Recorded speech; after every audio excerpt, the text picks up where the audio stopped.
Amén. Tome asiento. Hoy el sermón se encuentra en el Evangelio de Juan, continuando nuestra serie de sermones de Juan, ¿cierto? Donde quedamos el domingo anterior, Juan capítulo 5, versículos 30 al 47. Juan 5 del 30 al 47. Damos lectura a la palabra de Dios.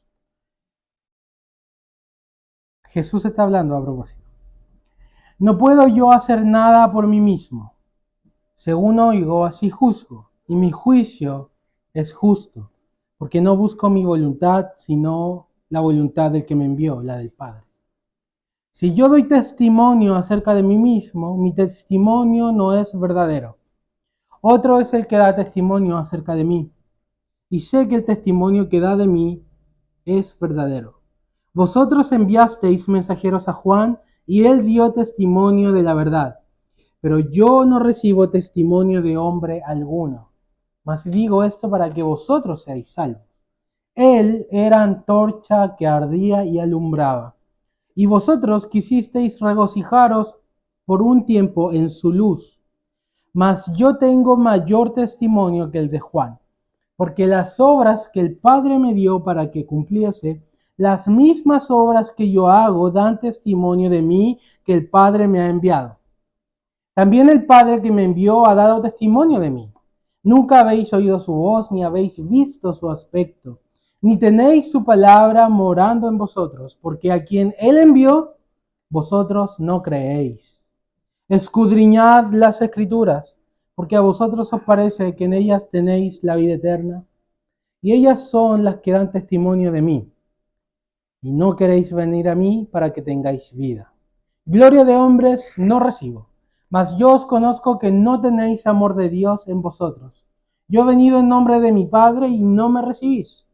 Si otro viniere en su propio nombre, a ese recibiréis. ¿Cómo podéis vosotros creer, pues recibís gloria los unos de los otros y no buscáis la gloria que viene del Dios único? No penséis que yo voy a acusaros delante del Padre. Hay quien os acusa, Moisés, en quien tenéis vuestra esperanza. Porque si creyeseis a Moisés, me creeríais a mí, porque de mí escribió él. Pero si no creéis a sus escritos, ¿cómo creeréis a mis palabras? Tengamos un momento de oración. Señor, envía por favor tu Espíritu Santo para iluminarnos, Señor, para preparar, enternecer nuestros corazones al escuchar tu palabra santa. Y que la predicación, Señor, no sea con sabiduría y con filosofías huecas, sino con el poder de tu Espíritu para que llegue a lo profundo de nuestras vidas, Señor, y nos transforme y nos dé vida, como ha sido prometido, porque ellas nos revelan a Jesucristo nuestro Salvador. Te damos gracias por tener tu palabra, por poder predicarla, por poder meditarla, porque a muchos, incluso en el día de hoy, no les he dado este privilegio. Gracias, Señor, por tu misericordia hacia nosotros. Amén. Amén. Si ustedes recuerdan lo que hemos hablado hasta acá de Jesús, Jesús ha dicho muchas cosas muy fuertes y trascendentales. Él ha dicho cosas como, soy igual a Dios. Yo y el Padre hacemos lo mismo. Yo y el Padre damos vida. Y Jesús, un hombre de aproximadamente 33 años,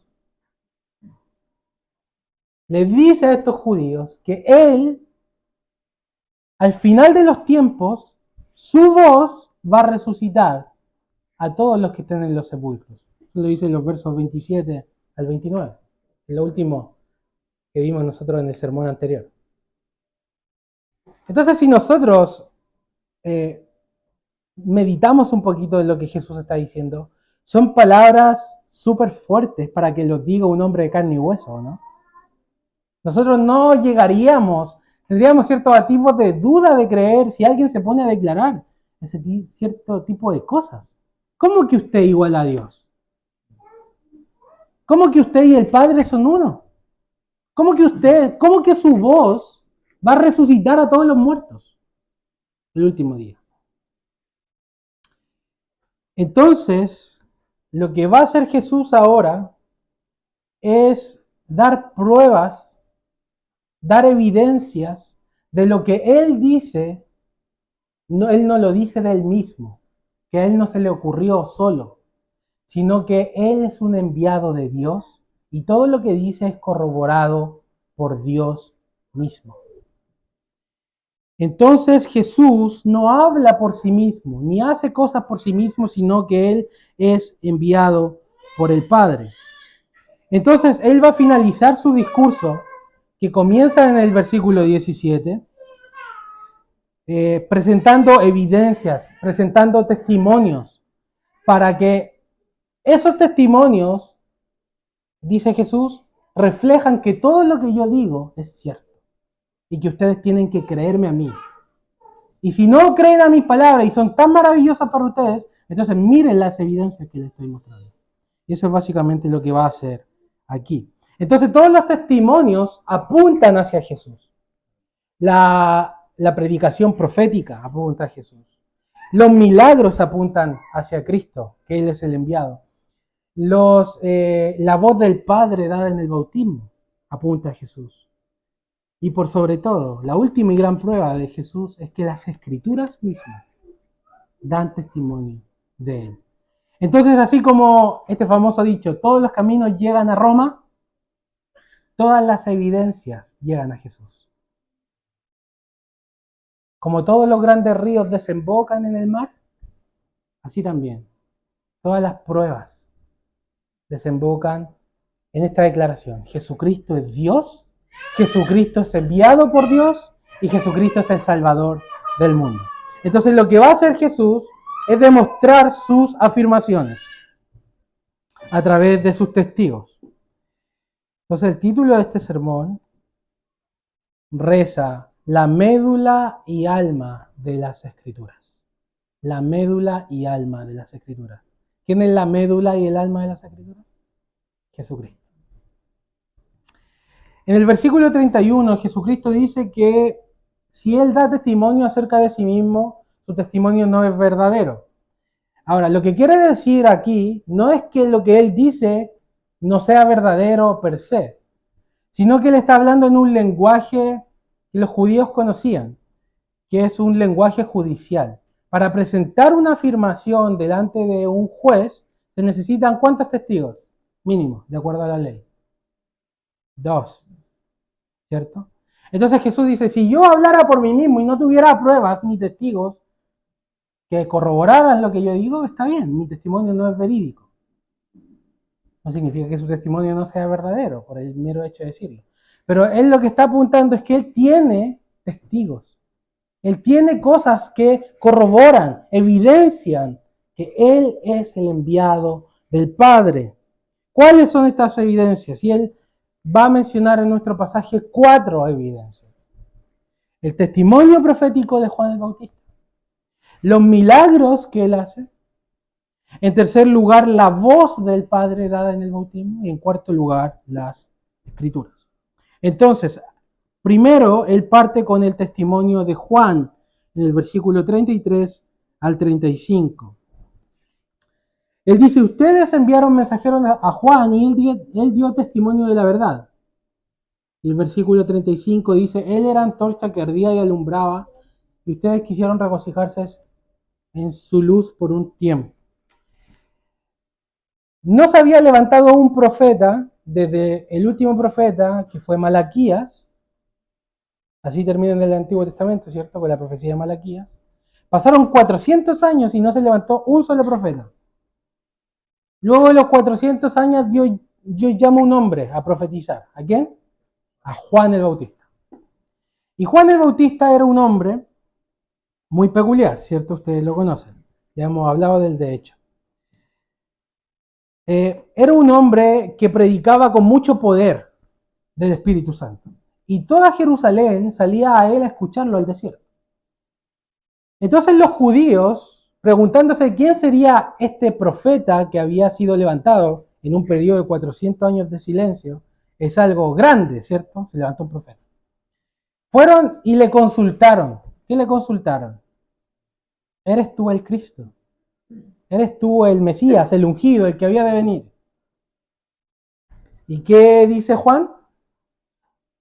Juan dice, no, yo no soy. Y luego cuando sus discípulos, recuerdan el sermón que tuvimos, cuando los discípulos le dicen a Juan, oye, Jesús está bautizando y está haciendo más discípulos que nosotros, como en una especie de envidia, ¿cierto?, de competencia. ¿Qué Juan les dice? Yo no soy el esposo, él es el esposo. Él es el Cordero de Dios. Entonces Juan, siempre su predicación, él apuntó hacia Jesucristo. Él nunca se apuntó hacia sí mismo, como objeto de fe. Entonces, en resumen, Juan dice algo así. Yo, Juan, no soy el Cristo, Jesús es el Cristo. Él es el Cordero de Dios, que quita el pecado del mundo. Sobre él vive descender el Espíritu Santo. Él es el esposo, él está sobre todas las cosas. Él habla la palabra de Dios y él es el Hijo de Dios. Ese es principalmente el mensaje de Juan. Entonces Jesús le recuerda a los judíos, recuerden que estos judíos a quien le está hablando, ¿qué quieren hacer con Jesús? Quieren matarlo. Entonces él le dice, ustedes mandaron mensajeros a Juan. Ustedes están súper sorprendidos por Juan. Y ustedes consideraban a Juan un profeta.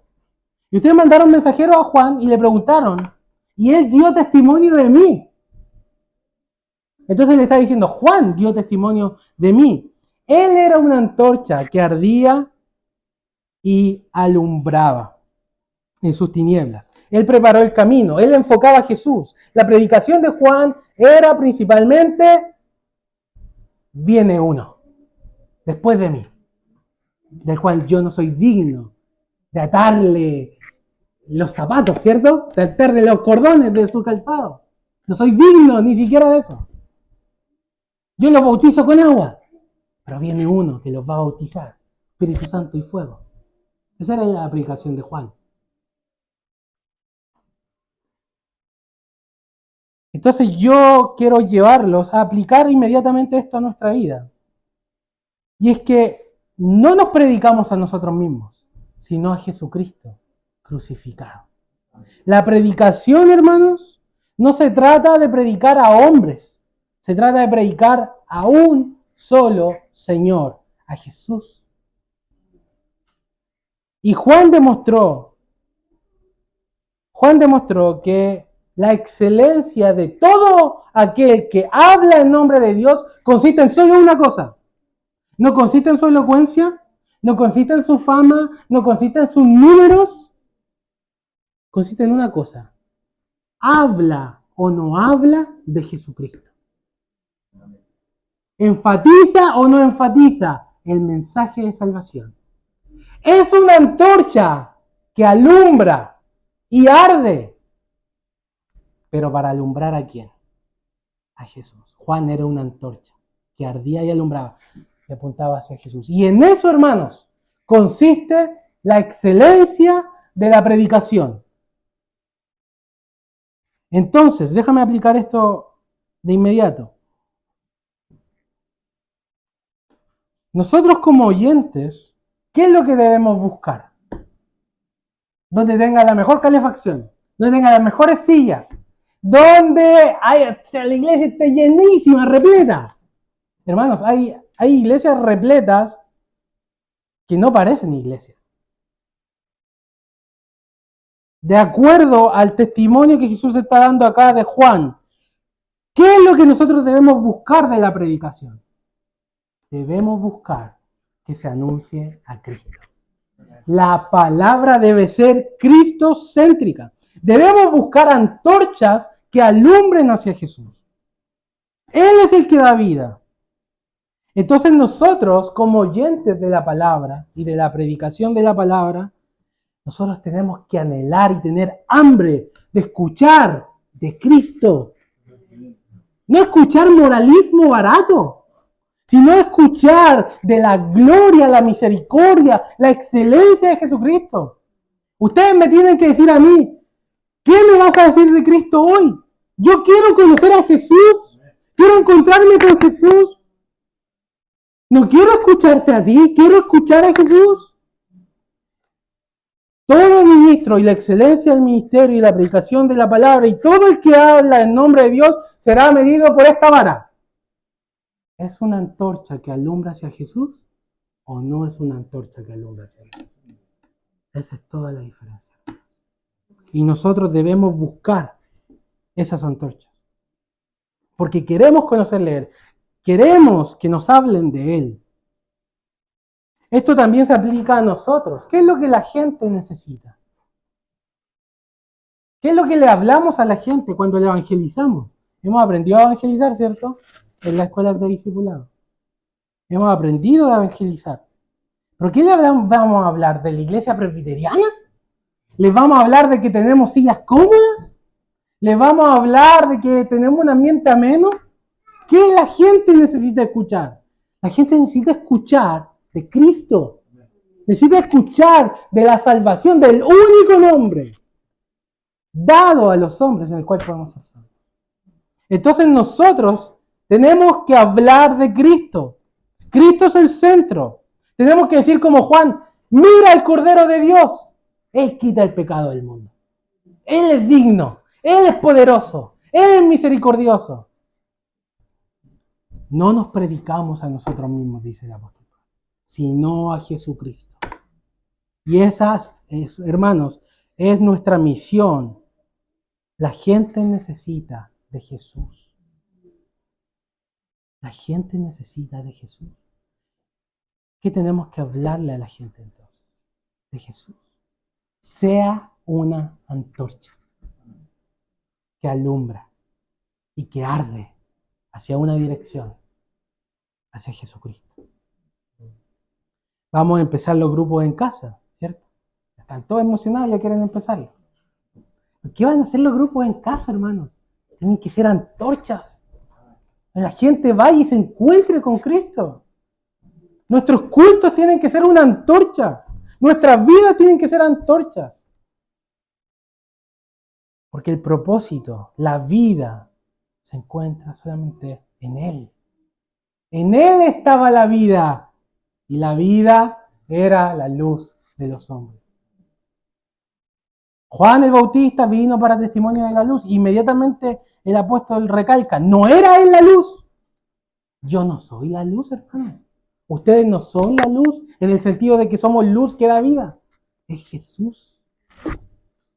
Nosotros tenemos que hablar a Jesús, buscar a Jesús. En toda predicación, eso es lo que Jesús está diciendo acá. Ustedes fueron a preguntarle al predicador de su tiempo. Juan fue el predicador de su tiempo. Antes que viniera a escena Jesucristo. Y le preguntaron. Y él dio testimonio de mí. Él fue una antorcha. Pero ustedes no quieren creer. Ustedes no quieren recibir la luz. Entonces, primero Jesús dice, Juan dio testimonio de mí. Pero inmediatamente que dice eso, él dice, pues yo no recibo carta de recomendación humana. No necesito carta de recomendación humana. Eso es lo que dice el versículo 30 y 34. Yo no recibo testimonio de hombre alguno, mas digo esto para que vosotros seáis salvos. La razón por que Juan sale a la argumentación de Cristo es porque ellos mismos tenían cierta esperanza en Juan. Le tenían cierto respeto. Entonces él le está diciendo, a quien ustedes se regocijaron en su luz por un tiempo, que ahora está encarcelado, él habló de mí y ustedes me quieren matar. Pero él dice, yo no recibo testimonio de hombre alguno, porque Cristo es Dios. Cristo necesita que un hombre le dé una carta de recomendación. Él es Dios. Él dice, yo tengo mayor testimonio que el de Juan. Entonces, ¿cuál es este mayor testimonio que el de Juan? Nombra tres cosas. Sus obras, la voz de Dios y las escrituras.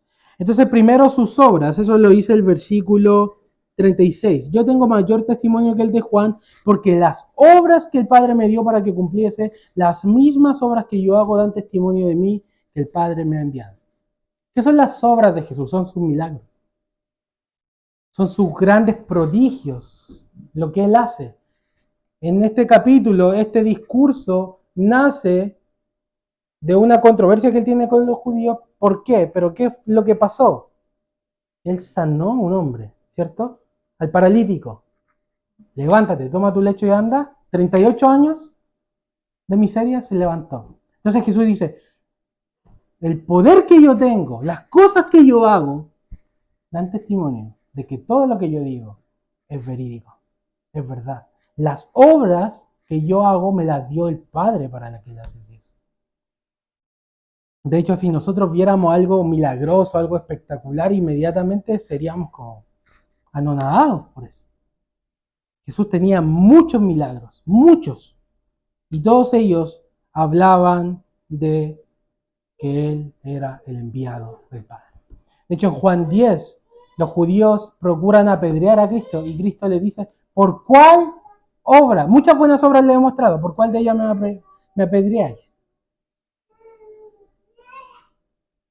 En Juan 14 él dice, si no creen a mis palabras, crean a las obras, crean a los milagros. Miren, los ciegos ven, los leprosos son sanados, los muertos están siendo resucitados, los paralíticos se levantan, las olas oyen mi voz y me obedecen. Todo eso da testimonio de una cosa. Jesús es Dios, Jesús es el Salvador, Él es el enviado. Entonces él dice, las obras dan testimonio de mí. Las obras prueban la autoridad de Cristo. ¿Recuerdan al paralítico en Marcos? Cuando él le dice, él lleva a un paralítico, ¿cierto? Estos 4 amigos del pasaje. Y le dice, todos lo llevan para que lo sane. Pues Jesús le dice algo muy interesante. Le dice, hijo, tus pecados te son perdonados. Y los fariseos así como, ¿quién perdona pecados sino solo Dios?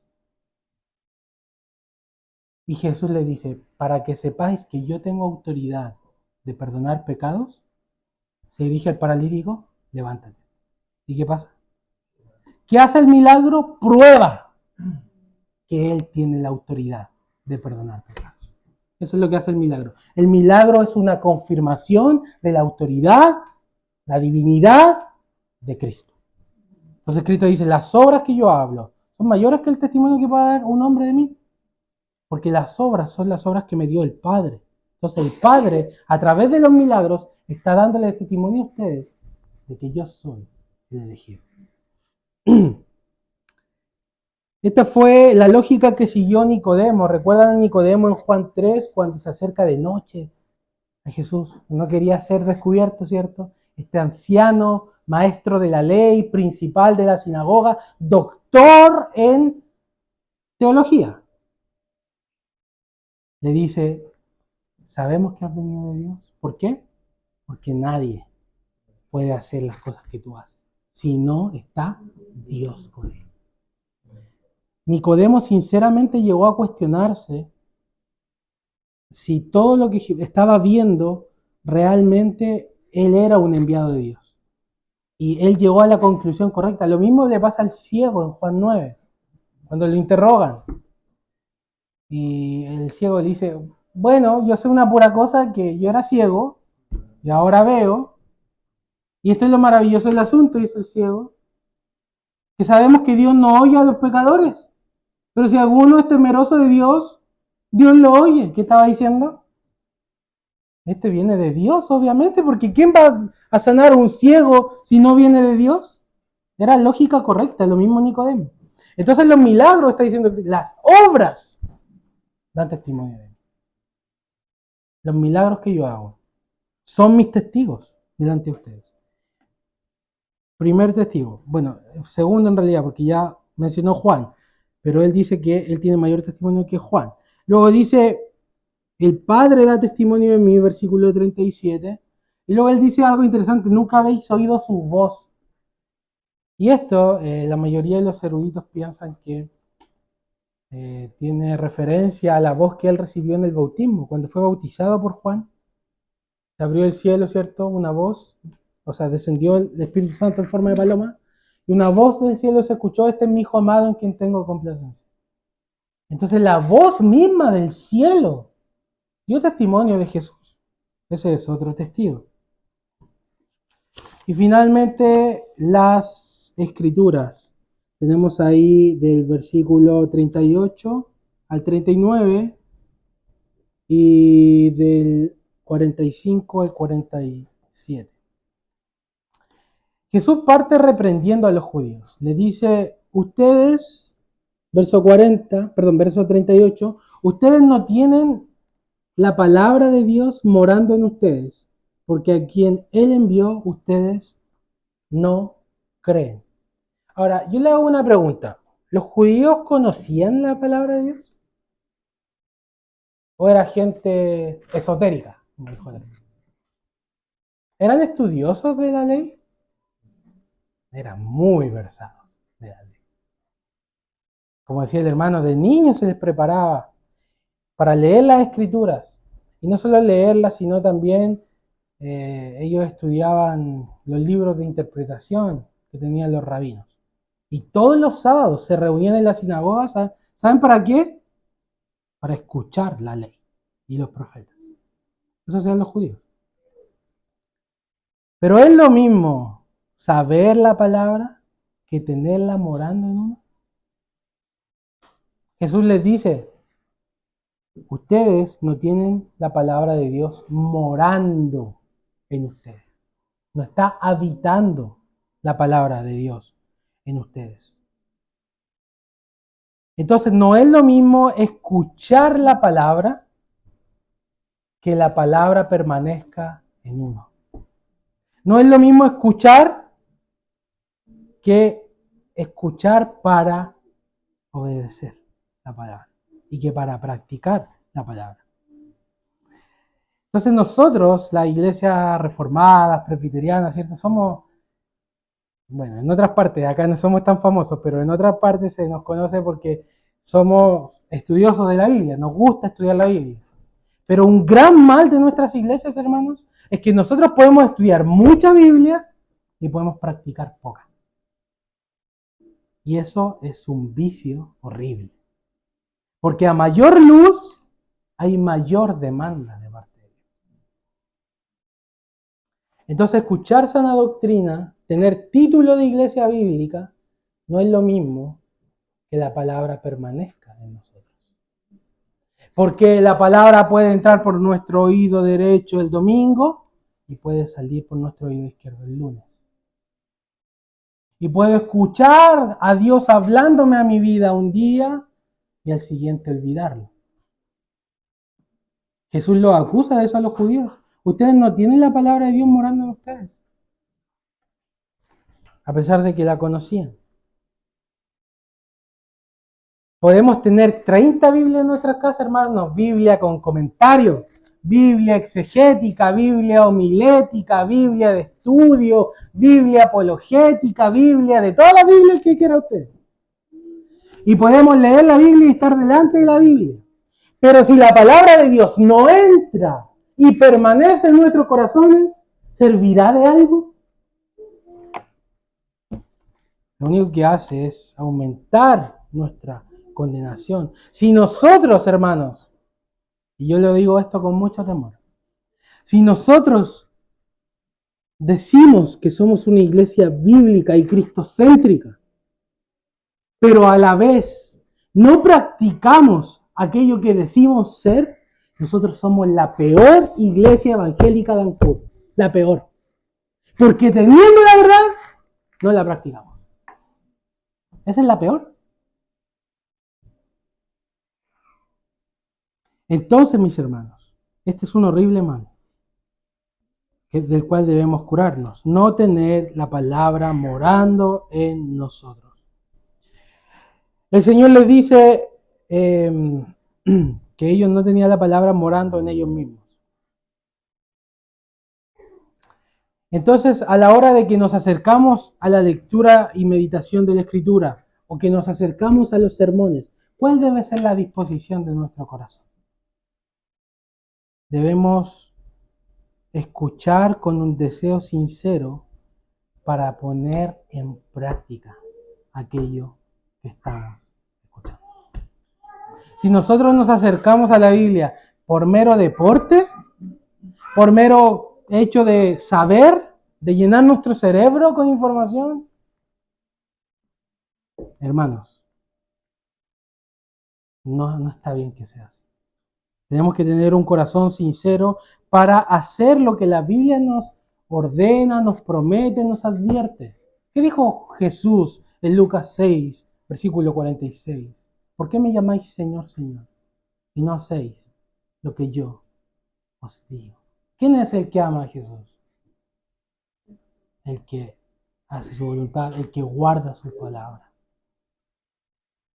Entonces nosotros nos acercamos a la Escritura, pero tenemos que acercarnos con el deseo y la disposición de que ella permanezca en nosotros. Y les dice a continuación, escudriñad las Escrituras, versículo 39. Porque a ustedes les parece que en ellas tienen la vida eterna. Jesús no está en contra de que nosotros escudriñemos la Biblia, al contrario, Él lo asusa, lo procura, escudriñen las Escrituras. Medítenlas, léanlas. Escudriñar es hacer esto. Ah, y esto acá, y esto acá, y esto acá. Escudriñenlas, estudienlas. Sean como los bereanos, ¿cierto? ¿Pero por qué? Porque las Escrituras dan testimonio de mí.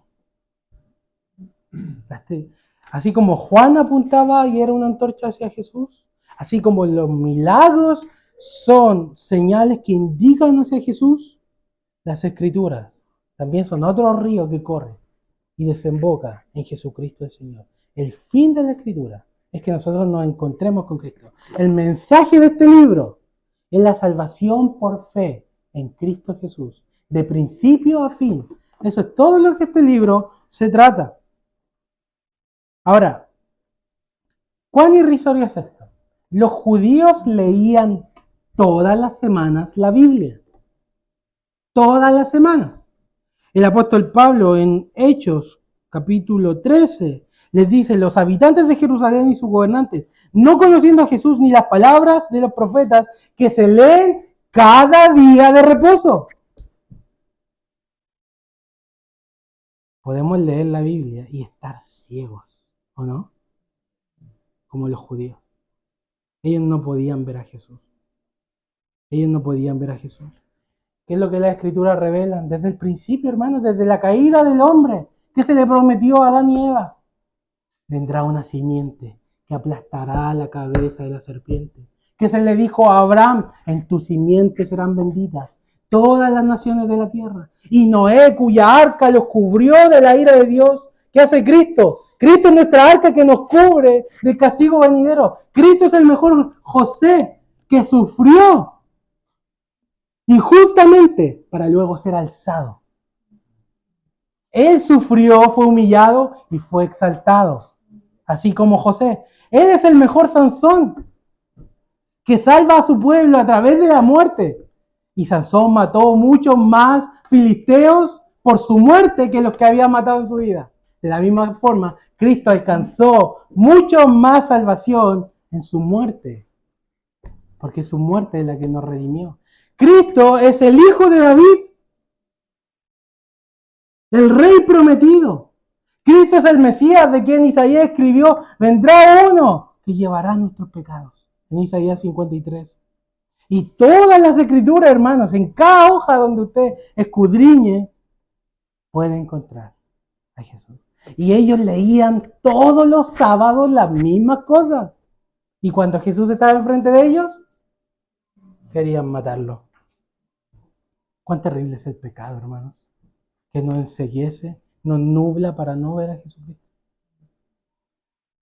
Lucas 24 dice, 24-27, comenzando por Moisés y siguiendo por todos los profetas, les declaraba a los caminantes de Maús, ¿cierto?, en todas las escrituras lo que de él decía.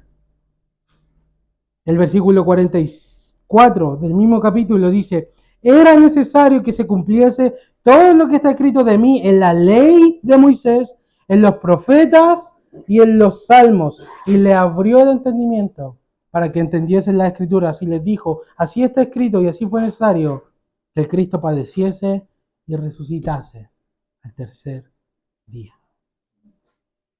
Versos 45 y 46 de nuestro texto.